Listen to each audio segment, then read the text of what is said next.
ya. Nah, ini untuk melatih adik-adik dulu ya. Yang namanya pembukaan ya. Apa namanya? Pemula ya, biar silaturahim dulu dengan temannya.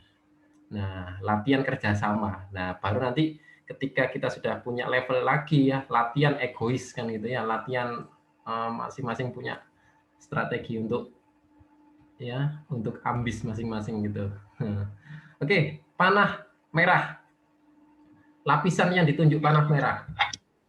Lamina basalis. Lamina basalis. Lamina basalis. Lamina basalis. Jadi harus bisa membedakan mana lamina basalis, mana tunica albugenia, mana tunica vaginalis, kan begitu. Kalau lamina basalis, dia itu adalah lapisan terluar dari satu tubulus seminiferus. Ya, jadi satu tubulus seminiferus. Ini kan satu tubulus. Ya, ini kan satu tubulus nih. Nah, ini kan satu tubulus. Nah, ya ke sono kan satu tubulus. Ya, ini tubulus yang selanjutnya kan gitu. Ya. Nah, lapisan yang melapisi terluar dari tubulus seminiferus itu adalah lamina basalis atau membrana basalis. Tapi kalau yang melapisi testis terluar itu adalah tunica albugenia. Ya, jadi jangan sampai nanti salah. Nah, tapi kalau kemarin yang spesifik yang ada saya tambahkan kemarin ya, ada tunica vaginalis. Ya, jadi yang tunica vaginalis itu yang justru dia adalah terdiri dari jaringan ikat ya, fibroelastis. Di situ juga ada arteri vena pembuluh darah ya, yang itu nanti akan membentuk penggantung testis. Ya, itu panah merah. Kemudian panah biru. Wah, ini panah biru. Oh, enak ya tulisannya.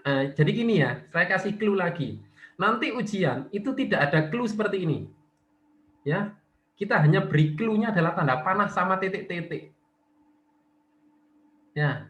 Nah, kalau titik-titik jawabnya yang umum. Nah, tapi kecuali kalau kita minta yang lain. Nah, misalkan kan kayak gini ini kan apa namanya? Kadang kan apa namanya? Bisa jadi bingung ya. Ini pertanyaannya selnya atau fungsinya kan gitu. Nah, kecuali kalau kita mau ada fungsi ya kita tulis fungsi sel fungsi titik-titik. Nah, jadi itu merujuk dari fungsi dari sel tersebut. Ya, jadi nanti apabila adik-adik menemukan tanda panah langsung titik-titik, nah itu langsung jawab spesifik atau yang umum kita sampaikan, kita berikan. Nah, tapi kalau ada clue-nya masih enak ya, masih nanti bisa adik-adik tidak ambigu dengan yang lain. Oke ya, ini apa namanya biar kalian aware sekarang ya untuk persiapan ujian hari Selasa jam 7 nanti. Ya, panah biru. Apa tuh? Spermatogonium. Spermatogonium. Adiknya siapa yang ikut jawab tadi? Ya, spermatogonium. Nah, mungkin bagi adik-adik yang pro gitu ya, mungkin ya expert gitu ya, saya nggak mau dok jawabannya spermatogonium. Dia adalah spermatogonium A. Nah, kan ada spermatogonium alfa sama beta. Yang dia berdiferensiasi terus-menerus kan yang A, ya. Nah, artinya yang tampak ini yang A, yang B kan terus berdiferensiasi nanti, ya. Nah, tapi nggak usah dibedakan itu ya. Nah, itu biarkan urusan teori. Nah, kita ke praktek yang simpel saja ya, yang praktis. Dia adalah spermatogonium. Oke ya, dia adalah apa namanya calon atau nanti yang akan berkembang menjadi spermatozoa ya. Jadi dia adalah sel spermatogenik yang pertama ya, spermatogonium. Baik, sip. Oke, sekarang yang panah hijau. Apa tuh? Spermatosit sekunder. Cirinya adalah dia sel yang lebih besar dibanding spermatogonium kan gitu ya. Ini kan lebih besar nih, relatif lebih besar dibanding sel-sel spermatogonium. Ya. Nah, cirinya memang selain itu sel spermatogonium dia kan nempel di membrana basalis. Nah, sementara yang spermatosit primer dia apa namanya memiliki jarak lebih jauh dari membrana basalis. Oke ya, tidak ada spermatosit sekunder ya karena itu sangat cepat pembelahan yang terjadi. Oke, panah warna kuning. Spermatid. Spermatid. Spermatid. Oke ya, spermatid. Jadi dia yang belum ada ekor. Nah, itu adalah spermatid. Ya. Nah, pertanyaan saya, ya, barangkali nanti kalian juga akan menemukan, ya, ada pertanyaan yang kita kasih clue, proses yang terjadi. Nah, kalau yang tampak adalah gini ya, misalkan ya ada tanda panah seperti ini. Mana ya? Nggak ada clue tanda panah ya. Oh, gini. Ya. Nah, misalkan seperti ini. Jelas ya, tampak ya ada panah merah ya, dua mata panah ya kanan kiri. Proses yang terjadi, apa jawabannya? Spermatositogenesis. Ah, itu tadi siapa yang jawab spermatositogenesis? Ayo tulis NIM-nya, tulis NIM-nya, tulis Siap, NIM-nya. Ya. Jadi begini ya, saya kasih cerita Nabi ya. Spermatogenesis itu terdiri dari dua tahapan proses utama. Yang pertama adalah spermatosito. Ya, berarti dia spermatosito. Nah, berarti dia kan sel spermato, ya. Sel sit itu kan sel. Genesis pembentukan. Jadi pembentukan sel spermatogenik itu apa saja? Dimulai dari spermatogonium sampai spermatid. Ya, itu spermatositogenesis. Jadi jangan kurang nulisnya ya. Kalau kamu nulisnya spermatogenesis, salah ya. Ya, jadi spermatogenesis ada dua tahapan. Yang pertama adalah spermatosito, ya. Yang kedua adalah ini spermiogenesis. Ya, jadi tahapan selanjutnya ya, yang warna biru ini ya, ya saya kasih tanda lagi nih ya. Saya tak cari yang sini agak lengang dari penduduk. Nah, itu adalah spermiogenesis. Atau kalau kalian jawabnya apa namanya? Metamorfosa boleh. Ya, atau transformasi boleh. Ya, atau ya itu saja sebenarnya istilahnya ya. Jadi spermiogenesis itu adalah perubahan dari spermatid menjadi spermatozoa, di mana yang spermatid itu hanya oval kepala saja. Nah, ketika dia berspermiogenesis bertransformasi, dia akan membentuk spermatozoa, nambah leher sama ekor. Nah, itulah nanti yang akan ya selanjutnya mengantarkan mereka semua itu berada di tengah-tengah dari lumen tubulus seminiferus ini ya, yang putih itu. Ya. Ada balapan coy, ada jagoan coy. Di mana itu? Ya, jadi selanjutnya ya spermatozoa itu nanti akan berada di tengah dari lumen tubulus seminiferus. Yang putih ini adalah lumen tubulus seminiferus. Ya, nah itu adalah menandakan telah terjadi proses spermiogenesis. Jadi membentuk spermatozoa tuh ya. Meskipun spermatid dia ternyata sudah haploid, sudah N. Ya. Nah, haploid apa namanya? Sudah memiliki N kromosom, ya haploid. Ya. Kemudian dia tinggal spermiogenesis ini membentuk spermatozoa. Oke ya. Sampai situ ya, nanti ada pertanyaan proses jangan keliru jawabnya ya. Oh, ini saya sudah bahas seperti ini kan kalah ya, macam-macam bimbel gitu ya. Bimbel kan nggak dikasih tahu, soalnya kan mesti beda. Ini sudah saya kasih soal, sudah saya kasih jawaban ya. Mungkin saya tinggal geser panah doang nanti. Nah, ya, sehingga saya geser panahnya kemanapun karena kalian sudah tahu konsepnya. Wah, enteng ya, luyu kaliannya ketawa ya. Saya pindah ke sini aja nggak mungkin salah ya. Ya ini ya spermatogonium kan gitu. Apa spermatosit primer kan gitu. Nah, saya pindah ke panah ke sini misalkan ya. Nah, ini jawabannya apa kalau yang gini nih? Saya nggak jelas ya. Saya pijim.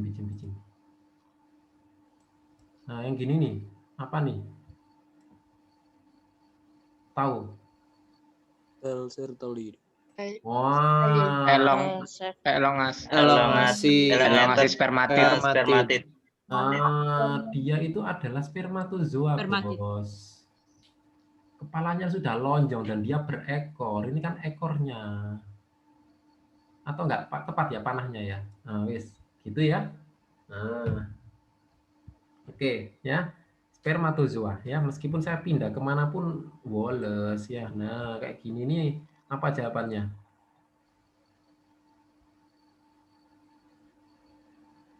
Lamina Lamina basalis, Dok.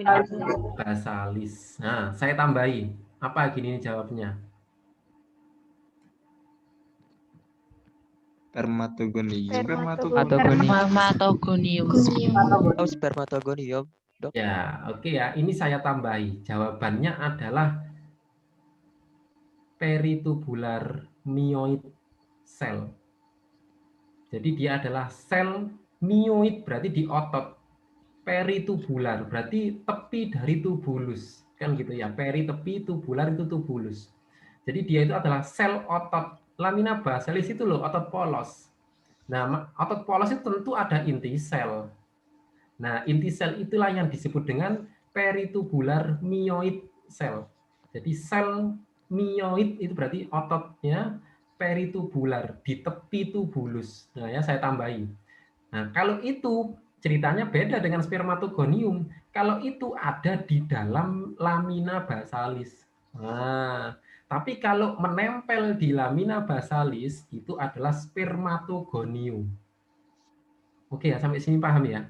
Nah, kalau gini ini kan ada di dalam dari lamina basalis. Nah, tapi kalau di permukaan gini nempel kayak gini nih ya. Nah, itu baru spermatogonium. Oke ya. Nah, ini spermatogonium kayak gini nih. Tapi kalau nempel gini peritubular myoid. Ini peritubular myoid. Ini peritubular myoid. Nah, ya. Nah, ini spoil selanjutnya. Nah, jangan salah ya. Nanti saya geser kemana-mana ya seperti gini. Nah, gini nih jawabannya apa gini nih? Spermatosit Spermatosit Spermatosit primer. Ya. Nah, kamu mesti protes. Loh, Dok, itu lo nempel di lamina basalis. Nanti dulu dilihat ya. Dia apa namanya butir-butir kromatinnya sudah keruh seperti ini ya. Inti selnya kan sudah tampak kayak pecah-pecah butir kromatin gini nih ya. Beda dengan spermatogonium, dia ini tipenya dense kromatin ya. Nah, kayak gini nih. Kalau gini nih open phase type ini ya spermatosit. Ya, itu ciri dari sel tersebut. Oke ya. Nah, ini ada yang sudah mulai jawabannya benar, ada yang masih salah, ini nanti biar bisa ini ya kita belajar terus. Ya, masih ada banyak waktu. Saya tunjuk. Itu titik-titik. Sel Sertoli. Sel Sertoli. Sel Sertoli. Nah, atau nama lainnya itu nurse cell. Ya. Ya, nurse ya, perawat ya, sel yang merawat. Nah, pertanyaannya, apa fungsi dari sel yang ditunjuk? Merawat dan Dan menutrisi sel yang di sampingnya, Dok.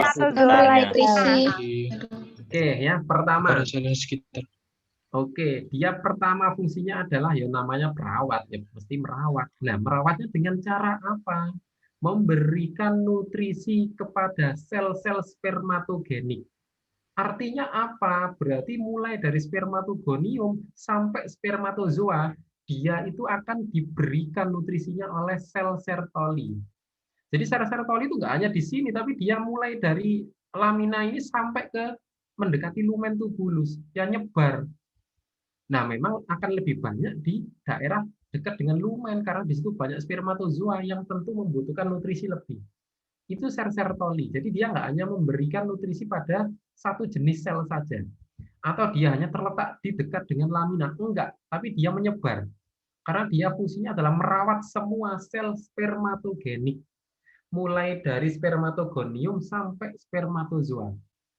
Ya, itu fungsi yang pertama. Fungsi yang kedua, ada yang tahu? Ada yang tahu? Menghasilkan protein ABB. Nah, sebentar. Apa yang dimaksud dengan ABB? Androgen binding protein. Ya Allah, ini bahasa Inggris aksen mana ini binding. Androgen binding protein ya. Jadi itu sebenarnya adalah hormon. Jadi fungsi sel Sertoli yang kedua, dia menghasilkan hormon ABP. Apa hormon ABP? Singkatannya adalah atau kepanjangannya adalah androgen binding protein.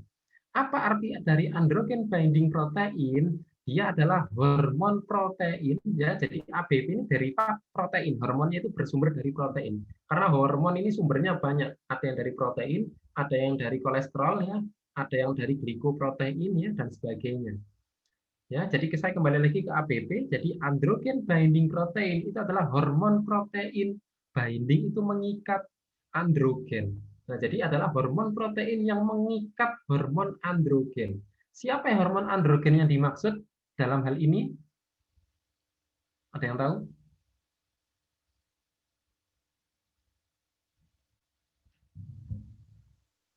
Siapa tadi? Suaranya Tania tadi ya?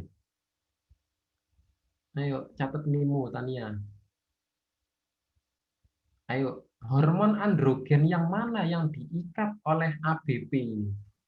Izin menjawab, Dok. Ya. Hormon androgen yang mampu menghambat mulai menjadi nanti jadi jantan.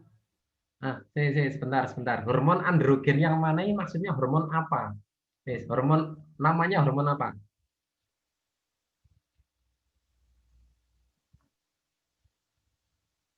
Tahu? Ini jantan loh, Bos.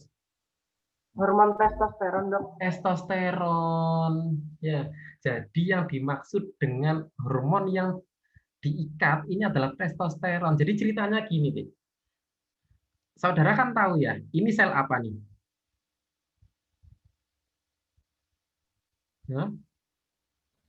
Sel Sertoli. Sertoli. Sel Sertoli. Salah, Bos. Sel Leydig.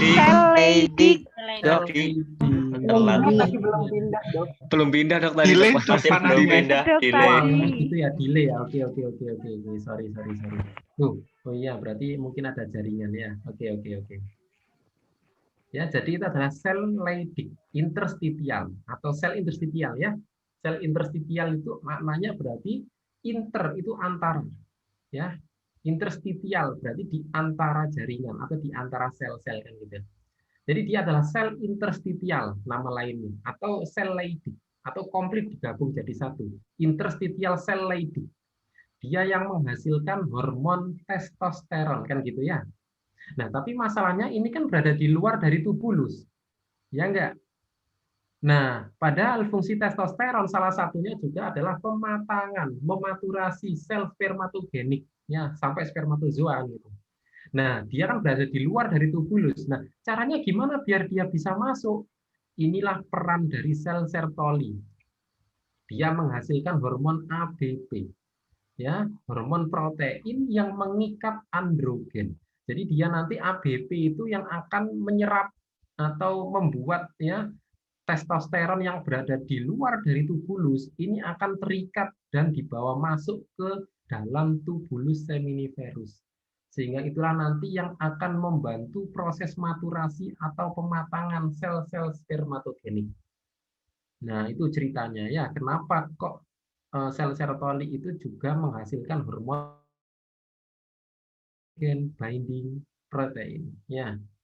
Nah, ya, jadi selain cuma memberikan nutrisi, sel Sertoli atau nurse cell itu juga menghasilkan hormon ABP.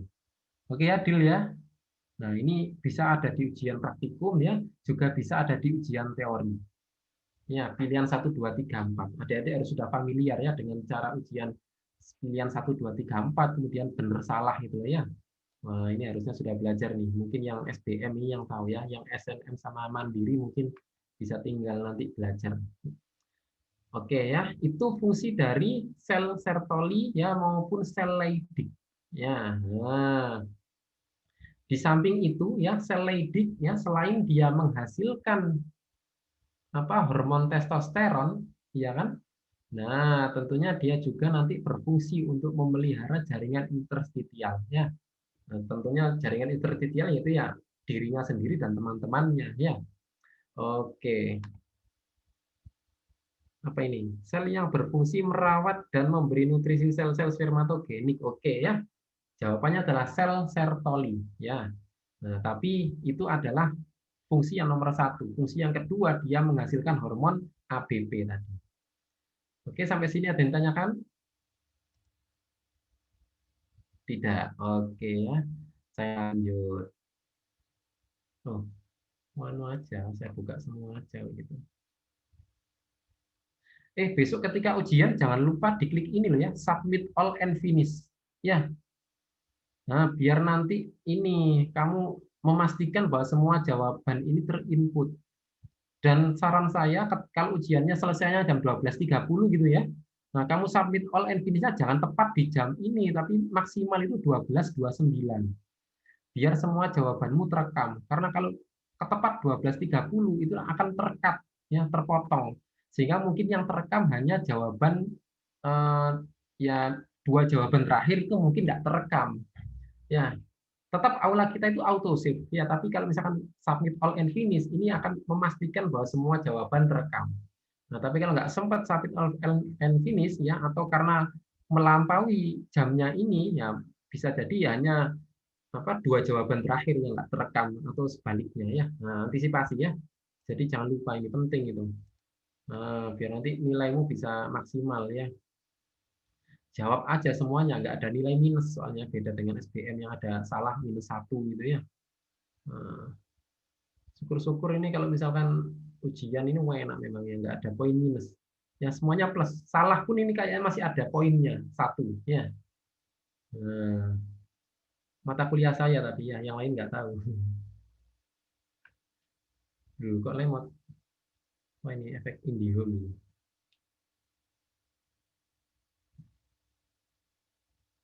Wait.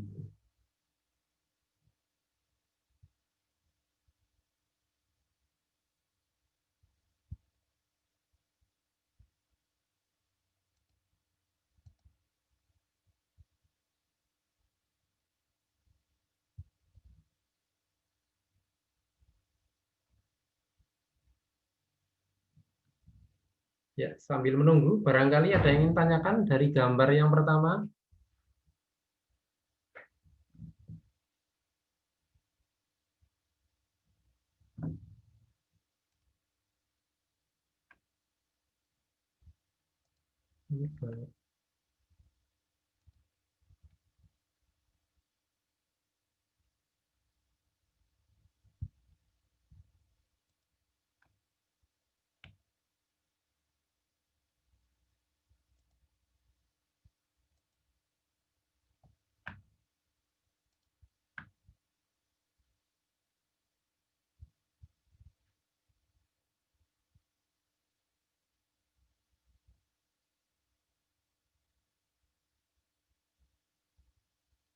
Wah, ini sepertinya ini gambarnya ini terlalu besar kapasitasnya ini di-upload.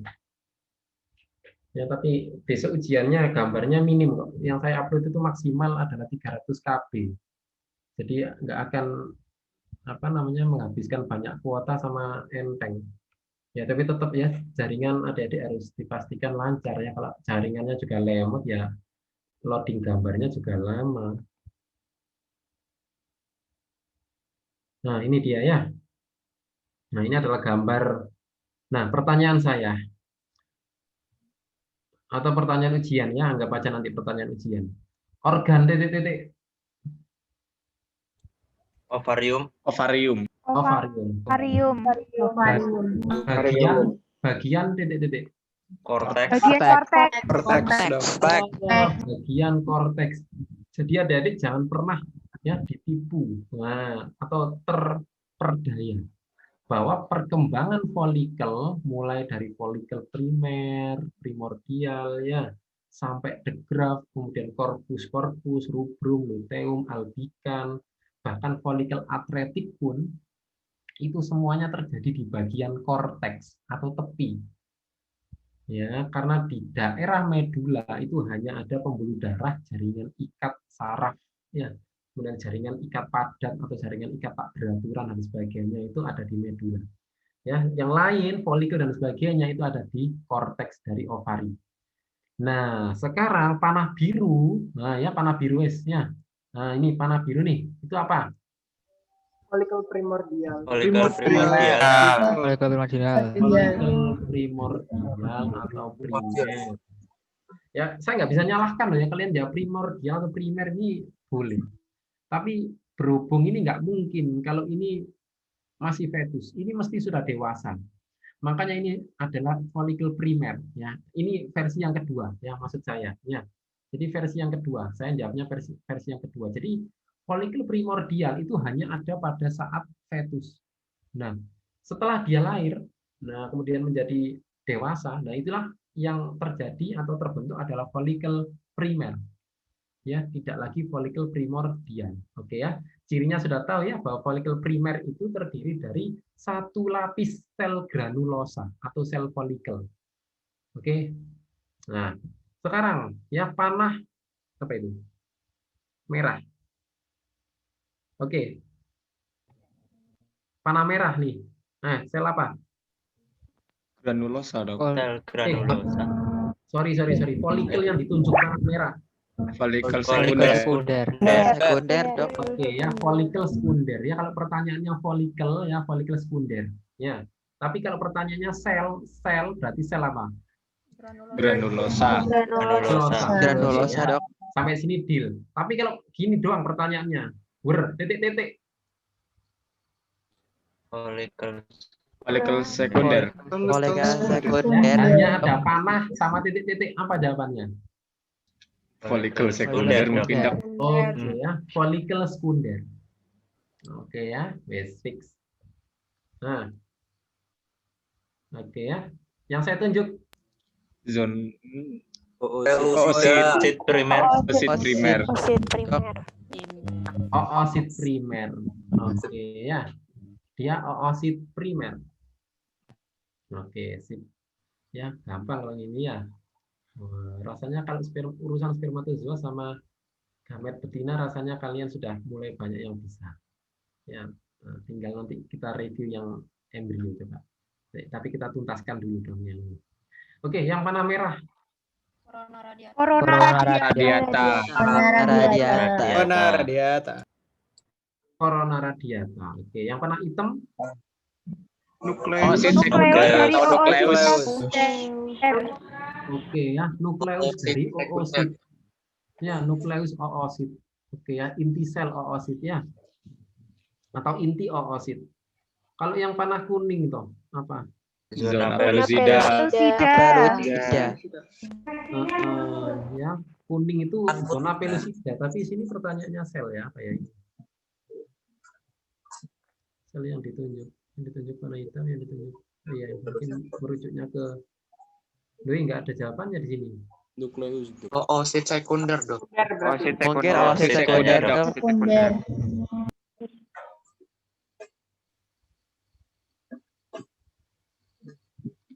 Oh iya, iya sel. Oke ya, oosit sekunder. Ya, karena yang dimaksud adalah seluruh bagian ini ya. Nah, ini oosit sekunder. Oke, sip. Ya. Tapi kalau ditanyai apa garisnya atau apa ini namanya struktur ya, garis yang terbentuk ini adalah zona pellucida ya. Oke. Kemudian yang panah warna biru. Cumulus ooporus. Dia sel cumulus ooporus. Oke, yang panah warna hijau. Sel TK. TKA, TKB. Sel TK internal atau eksternal? Internal. Dok. TK Internal. Internal. nggak ada pilihannya di sini. Sel TK. Oke. TK eksternal atau internal? Internal. Untuk kemarin gimana? Kemarin eksternal, Dok. Eksternal. TK eksternal. Oh, kok tahu TK eksternal. Jangan langsung diawur. Gimana cirinya TK eksternal, TK internal gimana? Piye cirinya? TK eksternal rapat, TK Dok. eksternal tidur, Dok. Selnya, Dok. Terus rapat. Oke, nah itu maksudnya itu silindris tidur, rapet, atau silindris tegak. Silindris Silindris tidur, Dok. Tidur dok. Kalau sel TK Tidur, eksterna, Dok. epitel selapis pipi. Kalau sel TK eksternal, Kalau Ya, dia itu epitel selapis tidur. Kalau pipi TK atau internal, silindris. TK internal selapis silindris. Oke, ya. Jadi dia adalah epitel selapis pipi atau silindris, tapi tidur kan itu ya, istilah kalian kan gitu. Nah, dia itu rapat, kamu lihat di situ loh ya. Nah, beda dengan yang ini kan tegak no. Wah, ini kan tegak. Ya. Ya, panah yang saya bawa nih, ini kan tegak nih. Nah, ini adalah TK internal. Nah, tapi kalau yang hijau ini adalah TK eksternal. Oke ya. Nah, kemudian inilah kenapa, ini kan oosit nih. Nah, oosit yang rilis dari follicle the graft itu bagian ini yang rilis semuanya. Jadi nggak zona pellucida doang. Enggak, ya, tapi ketiga bagian ini. Apa saja? Cumulus oophorus, corona radiata, dan zona pellucida. Ya, jadi 3 lapisan sel ini ya. Jadi gini nih yang keluar atau diovulasikan. Sehingga 3 lapis inilah nanti yang akan berusaha ditembus oleh spermatozoa. Yang saya sebutkan harus punya 3 jenis enzim kemarin itu ya. Nah, yang pertama enzim hyaluronidase ya, yang digunakan untuk menembus lapisan pertama nih, cumulus ya kan. Baru lapisan kedua ya, corona radiata ya, butuh enzim CPA ya. Corona penetrating enzyme ya. Kemudian lapisan yang ketiga adalah zona pellucida yang digunakan, yang harus ditembus ya oleh enzim akrosin kan gitu. Nah, hingga nanti akan ketemu kepala spermatozoa dengan oosit. Ya, nah terjadilah fertilisasi ya, sigot dan selanjutnya ya. Nah, jadi oosit itu ovulasi nggak cuma oosit doang, enggak, atau oosit sama zona pellucida doang, enggak. Ya, tapi ada sel cumulus ya dari luar ya, paling luar yang gerombol gitu, sel cumulus ikut. Ya, sama sel corona radiata ya, dan terakhir zona pellucida juga ikut. Oke, nah, sekarang adalah gambar selanjutnya. Wait,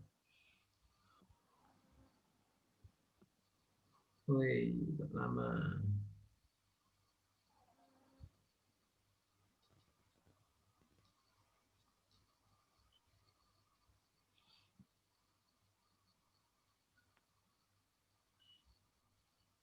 Waduh. Asus.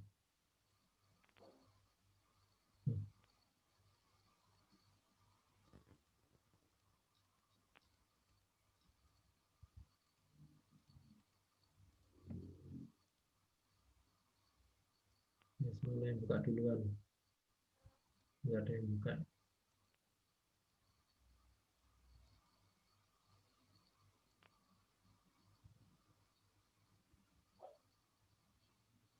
Oke, sambil jalan. Nah, yang saya tunjuk titik-titik. Antrum Antrum folliculi. Antrum folliculi. Ya. Berisi titik-titik. Liquor folliculi.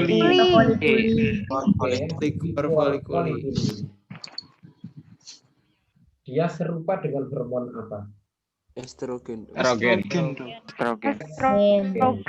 Oke. Ya. Seluruh gambar yang saya tunjuk. Follicle the graft. Oke, ya, follicle the graft. Ya. Nah, jadi semuanya ini adalah follicle the graft. Ya. Kalian bisa ya nulis follicle the graft ya, besoknya ngetik follicle the graft bisa kan ya? Nah, ya jangan sampai salah juga ya ngetiknya. Kamu kurang F aja salah itu besok ya.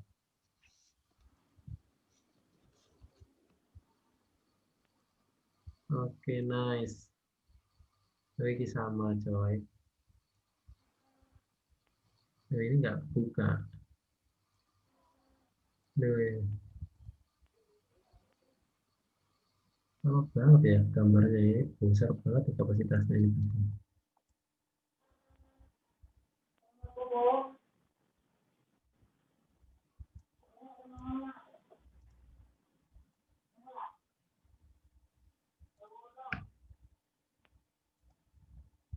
Wah, ini. Nah, oke. Panah merah. Wah, terdapat pada organ. Ovarium. Ovarium. Ovarium. Ovarium. Oke ya. Bentukan yang ditunjuk. Corpus albicans. Corpus albicans ya. Oke, terletak pada bagian korteks.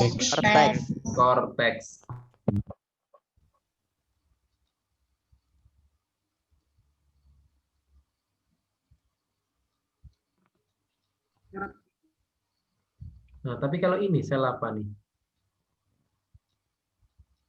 Mana tadi? Nah, ini bentukan apa kalau yang ini? Corpus luteum. Bukan? Corpus atretik. Corpus Luteum. Teum. luteum. Ya. Ada sel-sel apa di sini ini? Lutein. Sel lutein ya. Jadi saudara lihat di sini ya, kalau ada susunan sel-sel lutein ini adalah corpus luteum. Apa fungsi dari bagian ini? Menghasilkan hormon Progesteron. estrogen. Menghasilkan hormon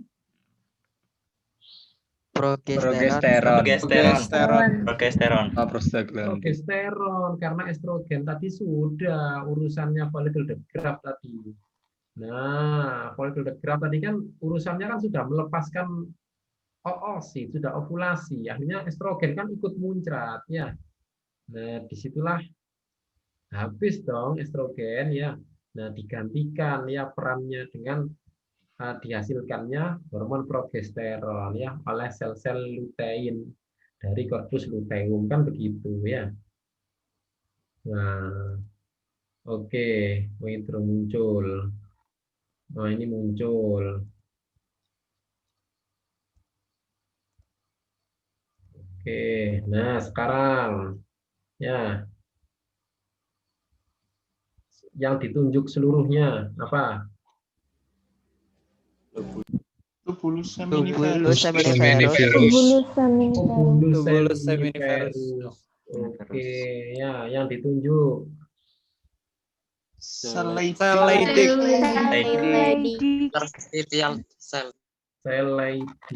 atau sel interstitial ya.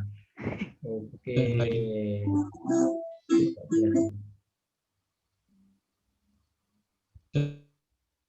Oke ya. Oke lah, wis enteng kalau yang ini ya. Lanjut, gambar mana yang sudah keluar? Ini ya, yang ditunjuk. Ya, sama seperti panah biru. Lumentubulus seminiferus. Ya, oke, panah merah. Spermatozoa. Oke, ya, sip, ya. Yang ditunjuk.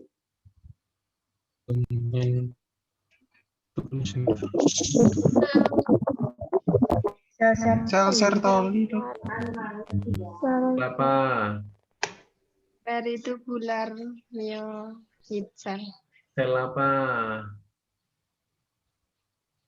Diidentifikasi dulu. Kalian suatu saat itu kalau misalkan entah penelitian, entah skripsi, terus ngambil bidang testis-testisan gini nih ya, jangan sampai salah ya. Oke, apa sel? Ada yang tahu? Gak ada yang tahu? Ayo coba satu orang jawab. Tubular myoid. Nah, jawabannya adalah sel Sertoli. Ya, ingat struktur sel Sertoli itu selain dia nyebar ya, cirinya dia itu juga irregular, tak beraturan kan gitu ya. Entah segitiga, entah segi empat, ya trapesium, jajar genjang kan gitu ya. Itu ciri sel Sertoli, agak jelas gini nih, agak bundar nggak apa gitu selnya ya. Kamu sih protes duduk ini kan juga nggak bulat ya, tapi kan mau ke bulat kan gitu ya, wes no debat ya kan gitu. Oke ya, yang saya tunjuk apa nih? Selidik. Pembuluh darah, Dok. Nah, siapa tadinya pembuluh darah tadi? Saya, Dok, M. Ridwan. Nah, catat NIM-nya ya. Itu adalah blood vessel ya, pembuluh darah ya. Nah, kamu lihat loh di sini loh ada eritrositnya ya. Bintik-bintik merah ini adalah eritrosit ya. Nah, tapi kalau yang ini yang di tengahnya ada hitam ungu atau kebiruan ini adalah inti sel dari sel Leydig. Ya. Oke. Yes, mulai pinter yes, mulai overpower kalian di sini ya. Nah, itu yang merah itu apa itu yang ditunjuk ini? Tunika Terminal epitelium. Germinal epitelium. Epitelium. Ah, sel germinal epitelium ya, atau epitel germinal. Ya. Nah, bedanya yang mana dengan tunika albugenia? Oh iya, Bang. Nah, ya apa? Mana tunika albugenia? Ada yang bisa menunjukkan? Ayo berikan tanda panahnya.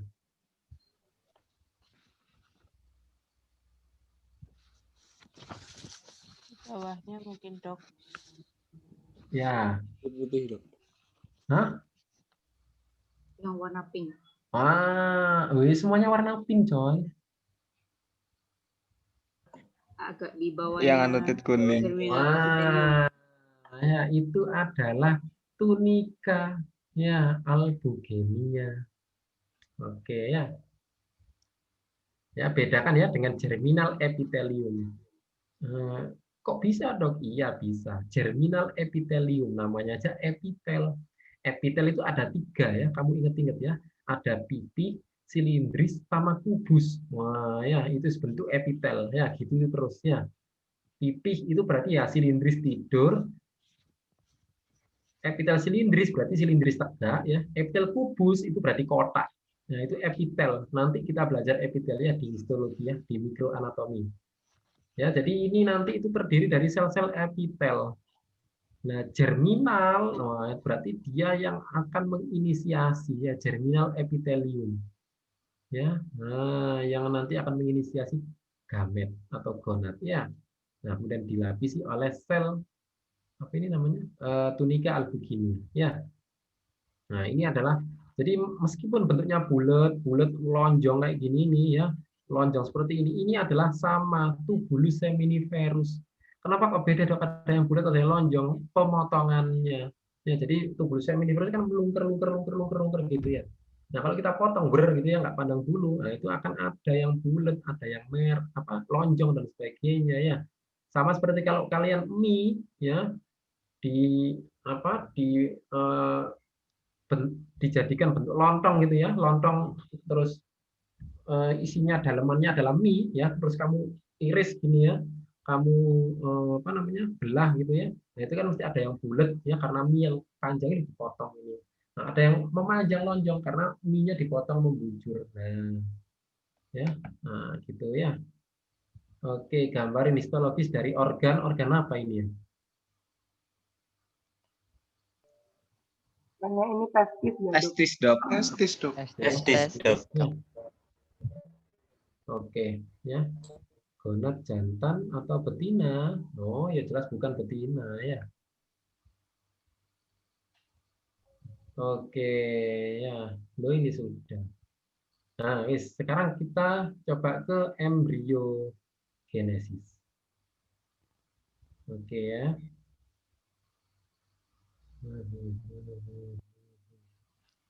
Permisi, Dok, izin bertanya. Ya. Untuk yang gambar yang tadi itu kan sperma ya, Dok ya? Maksudnya organ testis. Nah, iya. Emang di organ testis ada germinal epitelium juga, Dok? Ada. Sama seperti itu. Siapa? Betina. Ya, betina juga ada. Tepian dari itu. Siapa itu namanya? Ovarium. Ya. Ya memang sih, hanya memang tidak ini ya, karena harus butuh perbesaran yang lebihnya untuk bisa melihat membedakan germinal epitelium dengan tunika. Kalau kalian lihat itu tadi, gambar itu tadi dengan perbesaran 100 itu ya kita jawabnya ya jelas pasti tunika albuginia ya. Kita nggak menjawab itu dengan germinal epitelium. Ya, tapi karena tampak adanya sel-sel epitel di situ ya, maka bisa dijawab germinal epitelium, bisa dibedakan. Ya, tapi di betina juga ada pastinya, tentunya juga ada ya. Oh, sama-sama itu apa itu gamet ya. Terima kasih, Dok. Iya. Nah, ya. Oke lah ya. Oh, ini.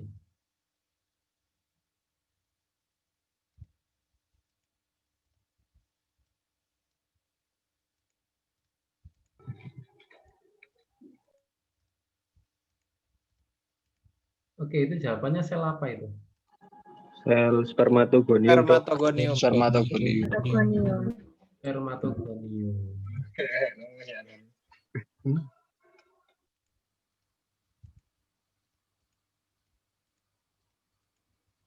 Nggak semuanya aja biar siap tinggal pindah-pindah.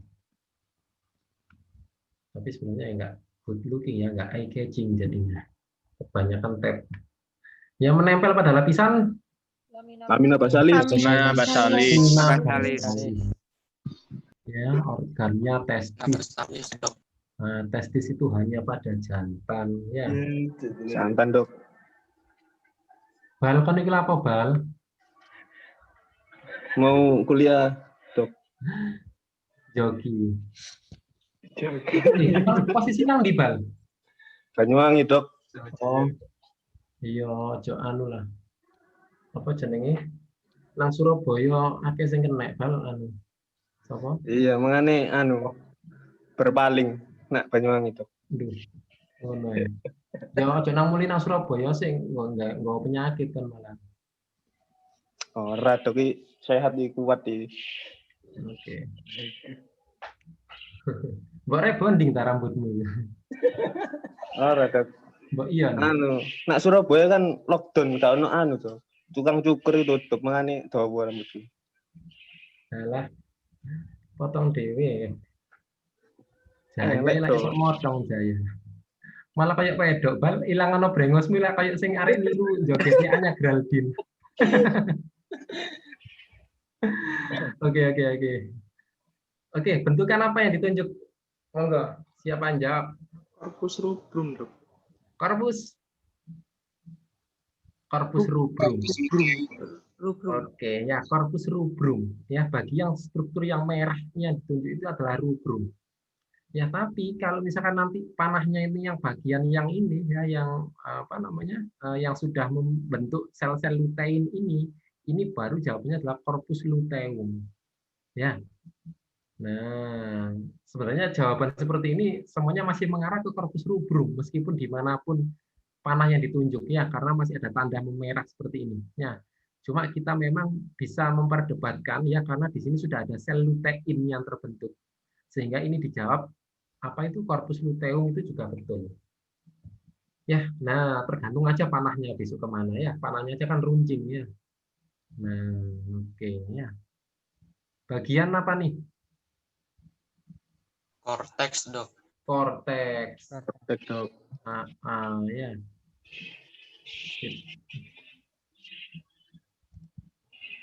Oke. Wah, ini hafal keluar kepala. Apalagi. Nah, ini lapisan apa ini?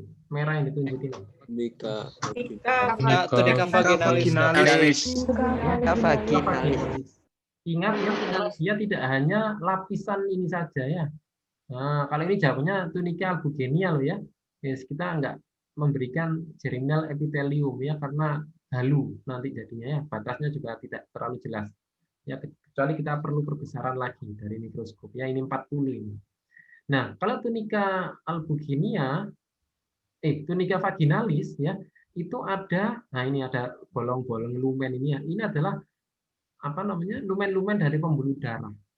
Ya, baik itu arteri maupun vena. Nanti adik-adik akan dapat istilah itu adalah plexus pampiniformis. Ya, atau arteri vena bentukan anyaman dari arteri vena testicularis, ya, yang kita sebut dengan plexus pampiniformis. Nah, selain itu juga ada jaringan ikat. Ya, ini ada jaringan ikat kendor nih. Nah, inilah yang menyusun tunika albuginia. Ya, oke.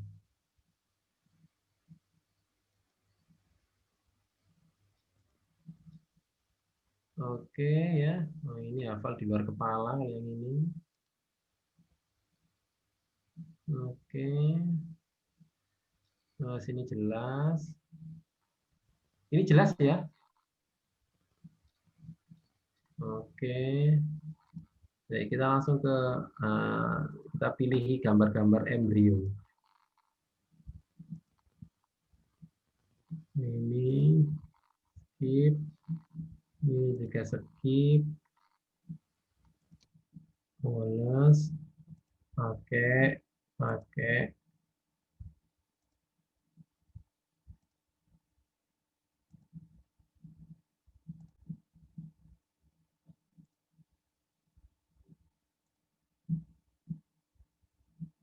Oke, ruangannya apa, Dek? Ruangan yang ini?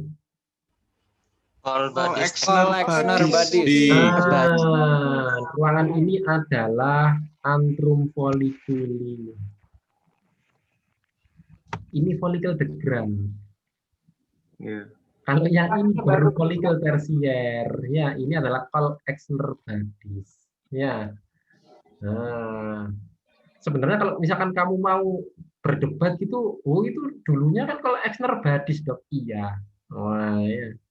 Nah, betul, dulu antrum folliculi adalah col exner badis. Ya. Namun, karena oosit ini sudah mulai terdesak ke tepi, ya. Nah, ini kan mulai terdesak ke tepi. Nah, ini mulai terdesak ke tepi. Sehingga ruangan ini menjadi satu. Nah, sehingga kita sebut dengan antrum folliculi. Nah, dan dia akan berisi liquor folliculi, ya, yang dia akan menyerupai estrogen. Siapa yang memproduksi liquor folliculi? Nah, pertanyaan saya itu. Nah, ada yang tahu? TK interna, Dok. Siapa yang memproduksi? Ada jawaban yang lain? Saya nggak boleh, Dok. Oh, jawab kok nggak apa-apa. Mari jawab kok nggak oleh. Antrum folliculi, Dok. Itu ruangannya, Bos. Produksinya. Yang produksi. Nah, kon takon ngulang mana kon? Ojo, Dok. Ayo, yang memproduksi. Sel TK, Dok. Sel Sel TK. Sel TK itu sel apa ya? Ada yang tahu? Sel silindris. Jawabannya adalah sel TK, eksterna interna, sel cumulus oovorus, corona radiata, ya semuanya itu memproduksi hormon estrogen. Nah, mereka sel itu semuanya siapa sebenarnya? Sel Membrana granulosa. Sel granulosa. Nah, sel granulosa itu yaitu pembagiannya ya menjadi sel TK, eksterna interna, cumulus oovorus, corona radiata. Itu adalah sel-sel granulosa. Namanya granulosa, bergranul kan itu ya. Nah, itulah yang menghasilkan nanti estrogen yang akan disimpan di ruang antrum. Ya, nah itu yang nanti akan mencirikan ya sifat-sifat sekunder dari betina. Ya, oke. Nah, kemudian sekarang kita ke embrio. Oke ya. Mana nih yang pertama nih? Berarti. Nah, oke, bentukan. Apa? Morula. Ya, oke. Morula. Fase. Fase cleavage. Oke, kalau kamu mau jawab late cleavage juga boleh. Ya, oke ya. Yang jelas dia adalah fase pembelahan. Ya, cleavage membelah. Ya, jadi dia sudah membentuk morula dari yang awalnya 24 zigotnya 248 ya 16 32 64 dan seterusnya ya, itu sudah membentuk morula ya. Nah, fase cleavage ya atau late cleavage boleh ya. Oke. Terus nah. Oke. Ya. Yang panah warna merah nih, dia sel apa? Mikromer. Mikromer. Ya, sel mikromer. Ingat ya, mikromer dan makromer itu hanya ada pada holoblastik unequal yang tidak simetris. Ya, katak contohnya ya, amfibi, amphioxus.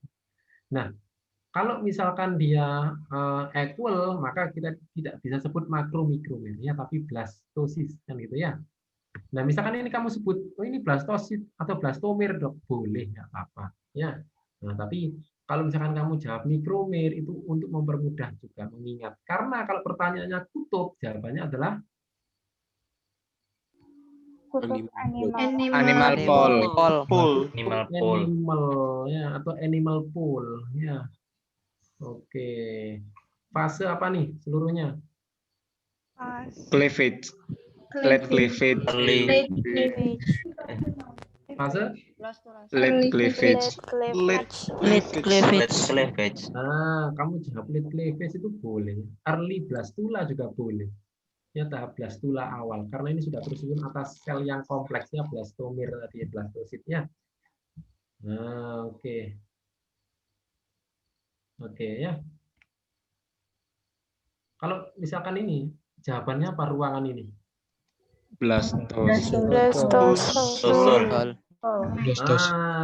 Jawaban yang tepat adalah ruang antar blastomir.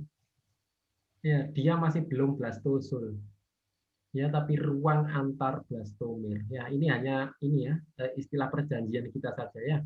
Nah, maksudnya perjanjian antar embriolog yang ini saya sampaikan ke adik-adik ya. Jadi ini sebenarnya masih belum ada istilah definitif.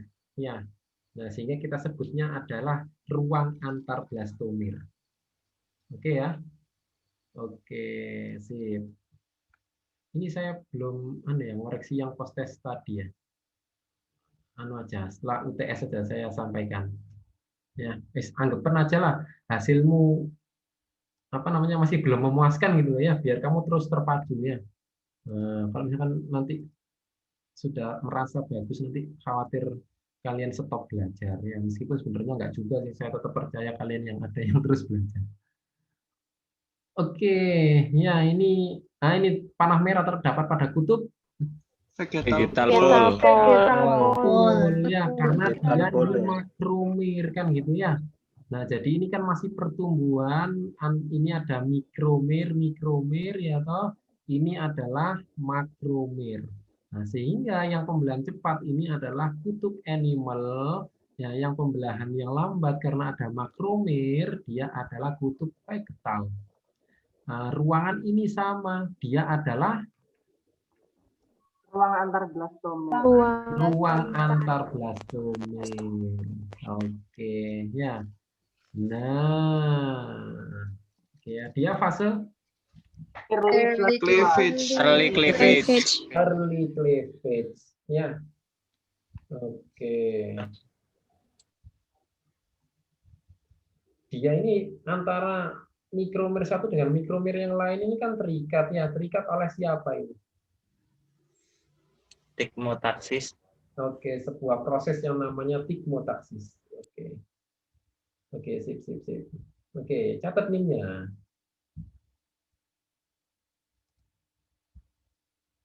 Enak ya, Royal.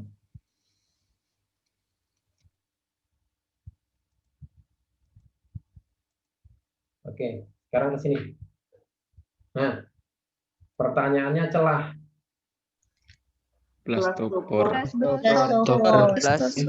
Jadi dia itu awalnya celahnya itu nutup rapat. Ya, nutup rapat di awalnya itu seperti ini. Ya, ceritanya ini adalah dulu nutup rapat gini ya. Nah, misalkan ini saya panjangkan gini ya. Nah, ini rapat seperti ini. awalnya. Ya. Nah, tapi ya kan saya ceritakan ya. Jadi sel-sel blastomir di sini, blastosis ini ya, ini kan terus muter ya. Nah, sehingga nanti dia kan karena muter nanti dia sampai mendorong rongga atau celah blastopor ini. Nah, karena dia terus mendorong ya sehingga membentuk yang namanya sumbatan, yaitu Yolk plug. Kan gitu ya. Nah, sumbatannya ini namanya Yolk plug. Sama seperti kalau kalian terus minum air gitu ya, terus bibirmu kamu mingkemkan ya, dikemu, istilahnya dikemu ya apa kan? Ditahan di dalam rongga mulut ya. Nah, itu kan mesti ada, kalau nggak kuat itu kan ada netes air keluar kan gitu ya. Nah, itu loh ya celah yang terbentuk itu rongga blastopor. Nah, yang keluar itu karena sumbatan ya. Nah, kan ada yang keluar itu, itulah Yolk plug. Nah, ya. Jadi itu adalah ibaratnya ya, analoginya. Nah, karena sel blastomir ini yang terus muter ya. Nah, tapi ini masih belum muter ya. Ini karena dia masih terbentuk ruangan yang disebut ruangan apa nih? Blastosol. Blastosol ya. Oke. Ini blastosol ya. Nah, lead blastosol ya. Ya sehingga dia sebenarnya sudah nih bisa disebut ya dia ada lip dorsal, ini yang lip ventral ya, bisa disebut itu. Ya. Nah, oke ya. Sip. Ya. Ini untuk fase ini. Nah, sebentar, belum ke sini dulu. Wah, gimana kalau yang ini? Nah, ya kan? Oke. Ada ini. Nah, ya. Ya toh, ada celah nih. Apa nih? Yang saya tunjuk apa? Blastopor. Tapi kalau yang ini yang saya tunjuk apa? Yolk plug. Yolk plug. Nah, sekarang yang ini ya. Nah, ini kan sel apa kalau yang gini? Blastosil. Atau blastomir. Oke, ya. Nah, dia ini adalah sel yang terus melakukan pergerakan ya, mulai dari invaginasi, involusi ya, epiboli ya. Nah, sehingga karena dia terus muter terus ya, sehingga nanti dia akan mengisi ruangan blastosul ini. Nah, awalnya kan ruangannya kan cuma satu ya, blastosul doang. Nah, kemudian ruangan ini akan terisi terus. Nah, sehingga karena ada ruangan yang terisi, tentunya ada ruangan yang ditinggalkan oleh blastomir ini. Nah, ruangan yang ditinggalkan itulah yang membentuk gastrosul. Ya, karena kan dia muter terusnya, muter ya sampai dia mau nyumbat Yolk plug lip dorsal dan lip ventral sehingga membentuk Yolk plug. Nah, karena dia muter terus ya mengisi ruang blastosul, nah maka ada ruangan baru yang ditinggalkan yaitu gastrosul. Nah, ini adalah lip dorsal, ini lip ventral. Ya, kenapa ini lip dorsal? Iya, karena dia adalah daerah yang ditinggalkan. Jadi dia muter itu menuju ke lip ventral. Nah, karena dia ditinggalkan, makanya dia lebih runcing di sini. Ya, dibanding ini yang lebih tebal. Nah, makanya besok mungkin salah satu cirinya ya adalah ini ya lip dorsal, yang ini yang lip ventral. Ya. Nah, itu salah satu ciri ya, tapi nanti ini ada memang beberapa gambar itu yang mirip sama-sama runcingnya. Nah, itu kita juga ini ya menentukannya, melihatnya juga harus kecenderungan sel blastomirnya itu ada di mana. Sehingga membedakan lip dorsal sama lip ventralnya ya. Karena gambar ini masalahnya kan nggak bisa gerak ya, kan mati. Jadi nggak tahu geraknya itu ke gerak arah mana. Nah, kalau ini enak ya karena ada yang tebel, ada yang tebel ya, ini ada yang lebih runcing gini ya, sehingga bisa diketahui ini dorsal, ini lip ventral ya. Oke. Oke, terus nah yang ini sekarang ya, coba ya. Oke, ini struktur apa nih? Lip dorsal. Early gastrula. Lip dorsal ya, itu bentuknya lip dorsal ya. Nah, kalau pertanyaan fase itu baru gastrula. Ya. Rongga apa ini? Blastosol. Blastosol. Rongga gastrosul. Yang kecil ini adalah blastosul. Jadi gini ceritanya ya. Mau tak ceritain terus kalian. Jadi ini kan gini terus muter terusnya. Nanti dia akan mengisi ruangan ini loh. Ya. Jadi dia muter terus ya. Sehingga nanti akan membentuk ruangan ini. Maksudnya membentuk ruangan ini akan mengisi ruangan ini. Nah, sehingga nanti ada celah baru yang ditinggalkan. Jadi ini sel nanti akan terus muternya gini ya. Nah, muter terus, sehingga akan mengisi ruangan ini. Loh kok tahu dok ceritanya muternya gimana? Ya tahu, yang terbentuk kan yang ini, lip dorsal. Nah, ini kan yang ditinggalkan. Kan muternya kan gini ya. Nah, ditinggalkannya kan gini. Tetap memang akan berputarnya gini ya. Nah, sehingga nanti akan membentuk ruangan baru ya, gastrosul. Nah, ruangan yang diisi ini adalah blastosul. Ya, sampai nanti seluruh blastosul ini akan penuh dengan sel-sel blastomir ini sehingga hanya ada satu ruang, yaitu gastrosul. Ya. Nah, kalau saya tanya, ini lapisan apa, Dek? Ektoderm. Lapisan? Ektoderm. Ektoderm. Nah, Oke. Dicatat ya. Itu adalah membrana vitelin. Oke, ya oke, catat itu NIM-nya itu. Siapa yang tadi jawab membrana vitelin itu? Ya. Jadi itu membrana vitelin. Ingat, katak tidak memiliki zona pellucida. Nah, ya. Dia memiliki selaput vitelin ya atau membrana vitelin. Nah, ini membrana vitelin nih ya, ini ya, membrana vitelin. Yang ini baru ektoderm. Ya toh? Nah, ini baru ektoderm ya. Ini meso yang gini nih ya, meso yang ini. Ini endo yang banyak, ini endo. Ini nanti akan menjadi organ dalam ini ya, pencernaan dan pernafasan ya. Oke ya, gitu ya. Jadi ini membrana vitelin ya atau selaput vitelin ya. Ini katak ya. Nah, katak nggak punya zona pellucida. Oke, baik. Nah, sekarang ya. Nah, yang ini. Ya, ini ruangan apa nih? Argenterum. Oke, dok saya jawab gastrosul boleh, boleh, ya karena memang dulu awal apa namanya dulunya ya X ya gastrosul ya. Nah tapi sekarang dia sudah berkembang menjadi argenterum. Saran saya jawabnya ya argenterum ya.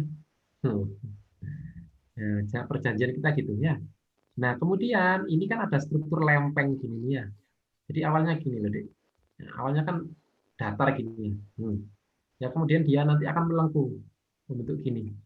Nah setelah melengkung nanti dia akan nah gini. Ya. Jadi awalnya kan gini ya datar gini ya biasa ya toh. Nah ya terus saya lanjutkan ya. Saya gambar lagi ya. Awalnya datar gini biasa. Terus melengkung. Nah ya. Nggak lama kan gini. Nah ya terus di sini ada lubang gini kan ya. Nah ya ini perkembangan dari ujungnya ini. Nah, ujungnya ini ya. Nah, inilah ya yang disebut dengan fase apa ini? Neuralasi. Neurulasi. Nah, ya.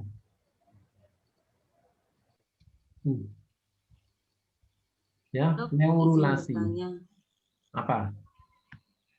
Kalau jawabnya fase neural saja? Fase neural. Fase Neurula. Oh, neurula boleh, neurula boleh. Ya, neurula boleh. Terima kasih, Dok. Nah, tapi kan sudah saya kasih tahu neurulasi kalau bisa seragam lah ya.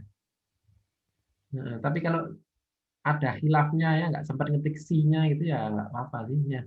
Yang saya sudah tahu maksudnya ya.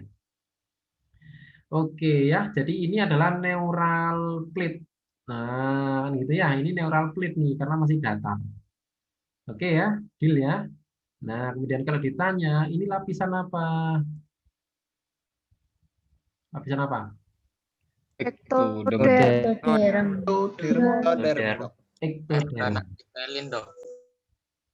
Ektoderm. Ya, selaput vitelin ini sudah apa namanya? Sudah mulai hilang. ya sudah mulai tidak ditemukan ya saat membuat preparatnya ini ya. Sudah mulai hancur nih, nggak sempat terbuat atau terfiksasi saat membuat preparat ya. Ini lapisan ektoderm. Ini lapisan apa, Dek? Endoderm. Endoderm. Ya, itu endoderm. Itu yang akan membentuk ya organ-organ dalam. Oke. Ya, oke, ini rasanya kok nyaman ya kan. Nah, sekarang yang ini. Nah, panah merah. Neural fold. Neural fold. Neural fold ya karena dia membumbung ya. Nah, ya. Kalau yang ini, yang cekungannya ini Neural groove. Neural groove. Neural groove. Oke, ya. Nah, ini ya ada selaput vitelinnya ada ini ya. Nah, masih bisa diselamatkan saat membuat preparat ya. Oke ya. Lapisan yang ini ya lapisan apa? Ektoderm. Ektoderm. Oke ya, dia adalah lapisan ektoderm.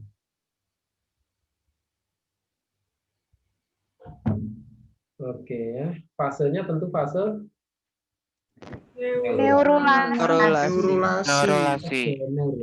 Oke ya. Oke, ini rasanya sama ininya.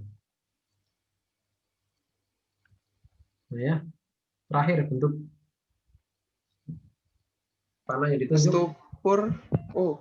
Neural tube. Neural tube. Neural tube. Ya, ini selaput apa?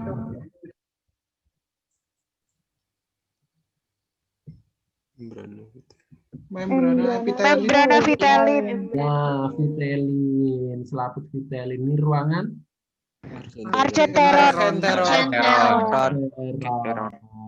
Ini bentukan apa ujungnya? Neural plate. Neural Tube. Neural. Neural tube, Dok. Neural crest. Neural tube. bentar. Siapa yang jawab neural crest tadi? Saya, Dok. Nah, ayo tulis NIM-nya. Ya, dalam kurung beri 5. Ya, biar nanti saya ingat. Oh ya, itu adalah neural crest. Crest itu tameng.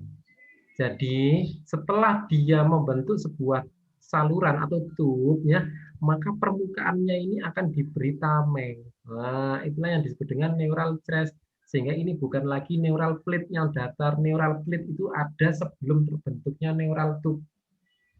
Ya, jadi setelah terbentuknya masih terbentuk neural plate, kemudian dia melengkung ya, membentuk neural fold sama groove ya. Kemudian dia akan menutup ya, membentuk neural tube seperti ini. Nah, di ujungnya karena dia nutup, ya ini disebut dengan struktur tameng atau neural crest. Nah, inilah yang kalau kita nanti raba ya di punggung kita itu kan ada semacam tonjolan. Itu kan prosesus spinosus. Nah, atau spina. Nah, itulah yang nanti akan kita rasakan ya, itu adalah tamengnya, neural crest. Ya, atau kalau misalkan iya ya, atau kalau yang kurus mungkin ya yang terasa ya, kan runcing gitu ya di punggung bagian belakang itu ya. Kalau yang mungkin badannya gemuk atau six pack mungkin nggak terasa ya. Nah, yang agak kurus mungkin terasa ya. Jadi itu neural crest ya, membentuk tameng ya dari neural tube ya. Nah, yang saya tunjuk apa nih? Notochord. Notochord. Ya, notochord. Ya, jadi notochord itu adalah sumsum tulang belakang. Ya, yang nanti juga akan menyusun medula spinalis. Ya, notochord. Jadi notochord kan bulat gini ya. Padahal harusnya dia itu memanjang gini. Nah, kenapa hanya bulat? Karena kita potongnya melintang. Nah, padahal sebenarnya kan dia kan memanjang gini terus ya, notochord. Karena kan dari kepala sampai ekor. Nah, dia hanya tampak bulat itu karena kita potong melintang gini. Nah, kenapa ini juga tampak bulat gini? Padahal ini bulat ini sebenarnya mewakili saluran dari belakang ke depan, dari depan ke belakang. Nah, karena kita potong melintang sehingga terbentuk hanya menyerupai saluran bulat gini saja. Padahal itu lurus terus itu tembus ya ke sampai ekor. Ya, maksudnya gitu ya, gambar potongan melintang ya. Oke, ada yang tanyakan sampai sini? Mana yang kira-kira masih halu? Dok, tadi kok nggak ada yang ada yang nggak ada arkenteronnya ya dok pas waktu fase Oh neuralasi. iya, oke ya. Yang tidak ada arkenteronnya itu pertanda bahwa ya blastomir ya ini sudah mulai berdiferensiasi akan membentuk organ. Ya sudah mulai akan berdiferensiasi membentuk organ. Ya, karena bisa jadi dia potongannya di depan. Kan kalau semakin ke lambung dia kan semakin rongganya kan semakin besar. Nah, beda kalau semakin ke depan ke daerah anterior di rongga dada ke depan kan lebih padat. Nah, karena dia sudah mulai membentuk organ. Kalau semakin ke daerah lambung dia kan semakin lebar rongganya. Ya, sehingga memang tampak penuh. Arkenteronnya tampak tidak tampak arkenteron ya. Nah, padahal dia sudah mulai yang akan membentuk organ dari saluran cerna. Ya, jadi apa itu namanya arkenteron itu nanti akan tempat pertumbuhannya saluran cerna ya atau gastro atau sistem GIT ya. Nah, kamu jawab sistem GIT boleh ya, sistem pencernaan boleh, sistem pencernaan dan pernafasan boleh ya. Karena memang nanti bentuknya seperti itu. Kalau di rongga abdomen ya jadi sistem pencernaan. Kalau di rongga toraks ya, misalkan ini rongga toraks ya, nah, nanti akan jadi sistem pernapasan di rongga ini. Tapi kalau ini ketepatan di rongga abdomen, maka akan menjadi saluran cerna. Ya, gitu saja ya. Terima kasih dok. Iya. Nah, lagi ada yang tanyakan? Izin bertanya dok. Nah. Untuk batas lapisan mesodem dan endodem mana ya dok? Wah itu dia ya, halu. Nah jawabnya, yes. Kamu pakai intuisi. Wah ya. Tapi yang jelas gini ya, kalau ini jelas ektoderm. Ya, yang halu itu kan meso dengan endo. Nah kita nggak akan jebak kalian. Kalau kita mau kasih soal endo itu kita kasih yang ini, itu endo. Ya, nah, atau perjanjian kita gitu ya. Jadi kalau saya nunjuknya di daerah sini ya, ini adalah endo. Sebentar. Saya kasih perjanjian sekalian ya, biar kita deal di awal. Ya, biar nggak mendolburi ya. Ini endo. Oke ya. Ini meso. Aduh, agak melengkung sedikit nggak apa-apa ya. Yang penting kalian sudah tahu coba ya batasannya ya. Itu meso. Oke. Di luar itu ya, yang ini ya toh. Ya, yang ini ya. Itu adalah ektoderm. Oke. Ya, memang batasnya memang halu ya atau sangat-sangat halu.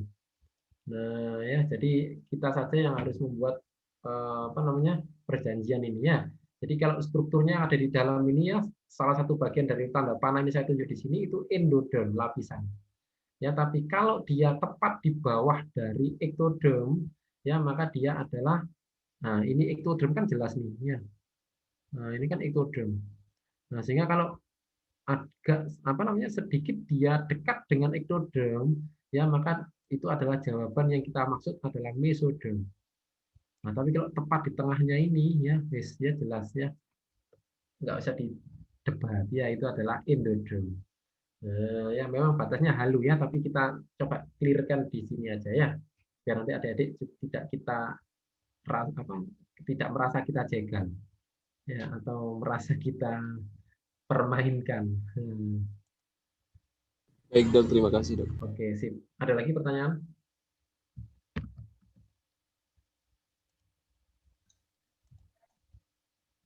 Monggo. Permisi dok, izin bertanya.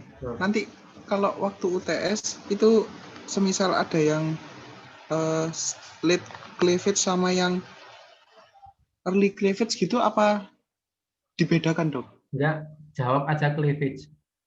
Jawab aja cleavage. Ya, jawab aja cleavage-nya. Kita menerima sajalah ya, kalau ada yang jawab cleavage doang saya betulkan ya.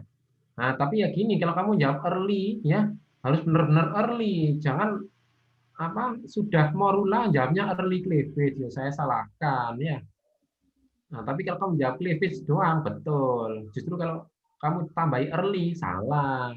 Kalau tambahi late betul ya. Gitu ya. Siap dok, siap dok. Oke ya.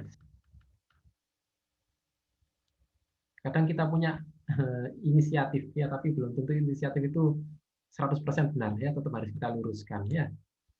Oke. Ya, ada lagi? Izin bertanya dok. Hah? Min, kamu nggak ikut hari santri ya, Min ya?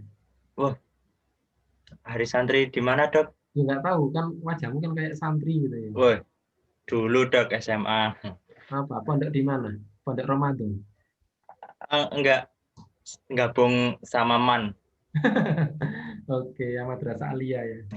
Oke, wajah-wajahmu kayak santri itu masanya. Sampai minder saya. Apa? Tanya apa kamu, Min?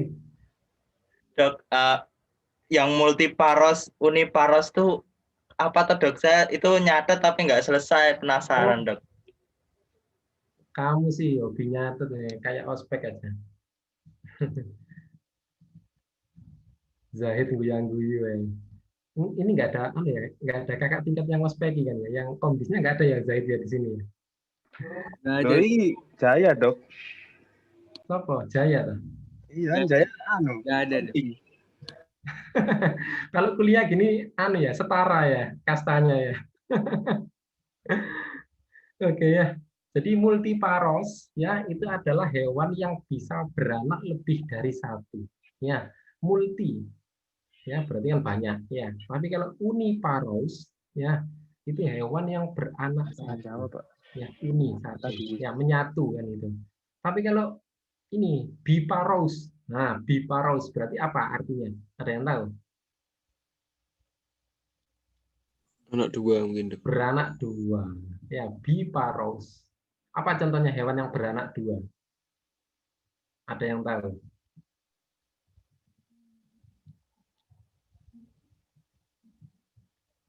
Ada apa? Ada yang tahu? Ada yang tahu? Kambing harusnya. Ya, tapi kan kambing kan kadang ada yang satu, ada yang tiga gitu ya.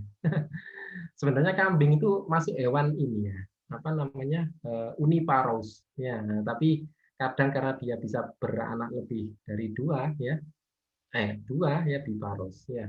Manusia kadang kembar dok biparos ya boleh ya. Nah, tapi sebenarnya manusia adalah uniparos ya beranak satu. Anjing kucing itu multiparos ya, apalagi babi sama tikus ya rodensia dan sebagainya ya. Nah, itu tentu multiparos. Nah, ya. Itu didasarkan pada kantong amnion yang kemarin ya kan ada hewan itu satu fetus satu kantong amnion. Ya, yang ada yang satu amnion dibuat join dua. Ya, ada yang apa namanya?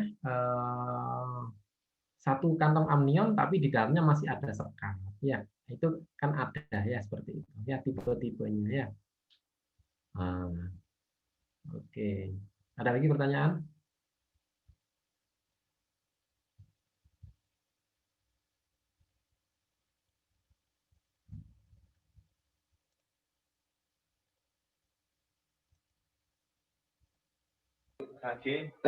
Iya dok, saya dengar-dengar Dokter Tahawi jadi KPS sekarang gitu. Dari sopo? Katanya kating-kating dok. Ngawur, enggak tahu. Ini kemarin saya mau ngelamar jadi rektor malah. Saya kata Mas Koirul dok. Kamu kok mahasiswa kok katanya Rek, ya Allah ya Allah. Jangan katanya ya. Oke ya, kita jangan ngomong politik di sini. Ini topiknya embriologi. Oke, ada lain yang dipertanyakan malah pertanyaan politik. Ya mungkin nanti saya rencana hari Sabtu ya mengumpulkan mahasiswa untuk saya ini sosialisasikan tata tertib. Tata tertib sudah dibaca ya. Ini kok malah kayak pertanyaan ospek ini. Ini sudah membaca tata tertib tentang UTS ya. Sampun dok. Oke, sip. Nanti hari Sabtu ya kita akan coba diskusi ya. Adik-adik sampaikan apa yang belum dimengerti dari tata tertib itu ya. Karena ini nanti sangat besar ya karena kita tidak akan menerima alasan wifi ngadat ya mati lampu ya ada angin berembus kencang ya IndiHome ya, menyalakan IndiHome ini nanti kita nggak akan menerima itu ya. Yang jelas kita hanya yakin bahwa adik tidak ada masalah, kecuali yang trouble memang aulanya. Nah itu baru kita akan melakukan ujian ulang. Tapi selama itu nggak ada ya, adik harus bertanggung jawab atas dirinya masing-masing ya. Jadi tolong siap siaga 2 ya. Kalau ada wifi ya, smartphone yang ada kuotanya juga disiapkan sewaktu-waktu untuk tethering. Nah, antisipasinya. Kalau mati lampu langsung gercep. Nah, kan gitu ya. Nah, tapi kalau misalkan doanya kuat, nggak mati lampu ya bagus ya. Nah, jadi harapan saya nanti gitu ya. Nah, rasanya mungkin kakak tingkat juga sudah banyak ya punya triknya untuk itu ya. Kasih tahu lah kepada adik-adik tingkatnya ini gimana ya. Kalau kakak tingkatnya Zahid ada soal-soal UTS kemarin tuh kasihkan. Kakak tingkat itu punya banyak latihan soal, itu tolong diminta. Kakak tingkat itu jangan pelit ya, kasih warisan ke adik tingkatnya ya. Biar tahu bocoran ya, spoiler-spoiler secara jelas soal-soalnya itu. Ya, itu punya kakak tingkatmu 1 folder penuh. Isinya soal-soal semua ya, jadi bisa dipelajari. Ya. Nah, bisa jadi dosenmu ini ada yang malas membuat soal, sehingga soal tahun lalu tetap akan keluar lagi kan gitu ya. Nah, tapi berhubung saya bicara gini karena saya bukan itu ya, jadi saya selalu new soalnya. Nah, tapi kan seenggaknya kan ada tipe soal yang serupa. Nah, itu minta di kakak tingkat Zahid ini rasanya komplit karena dia ini maklarnya soal-soal gitu biasanya. Kasih ya Zahid ya ke adik tingkat ya, meskipun mereka belum lulus ospek dikasih lah ya. Karena hubungannya IPK kan nggak ada hubungannya dengan ospek. Ya. Oke, sip ya. Nah itu ya minta di Zahidnya soal-soalnya ya. Itu ada itu, dia tertawa-tertawa itu karena sudah tahu soalnya. Nah, kalian yang tampak pucat itu karena memang masih dalam tahap ini ya, proses pendidikan. Nah, jadi nanti tinggal ini aja, dideketin aja Zahid atau Jaya ini ya. Nah itu juga maklar soal ini, komting ini. Oke, terima kasih. Jika ada yang ditanyakan nanti mungkin kita bisa di hari Sabtu. Jika tidak ada ya saya cukupkan ya. Selamat belajar ya, karena mata kuliahnya juga banyak. Jadi jangan hanya fokus pada embrio doang ya, anatomi doang, biokim doang ya. PIP jangan lupa ya, kewarganegaraan jangan lupa ya, karena semuanya masih sangat memungkinkan ya. 90% adik-adik bisa lah dapat IPK 4 itu ya. Nah, maka mahasiswa semester 1 itu rata-rata terancam IPK 4.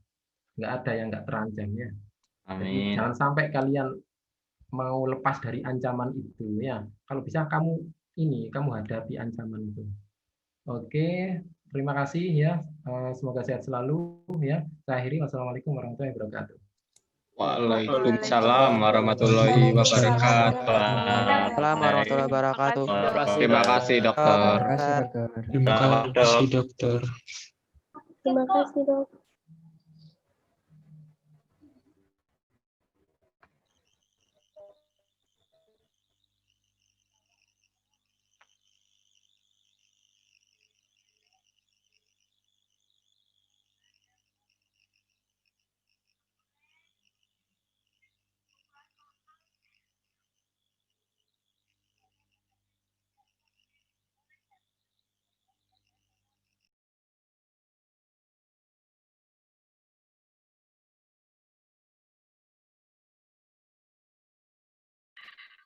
Oh, kenapa?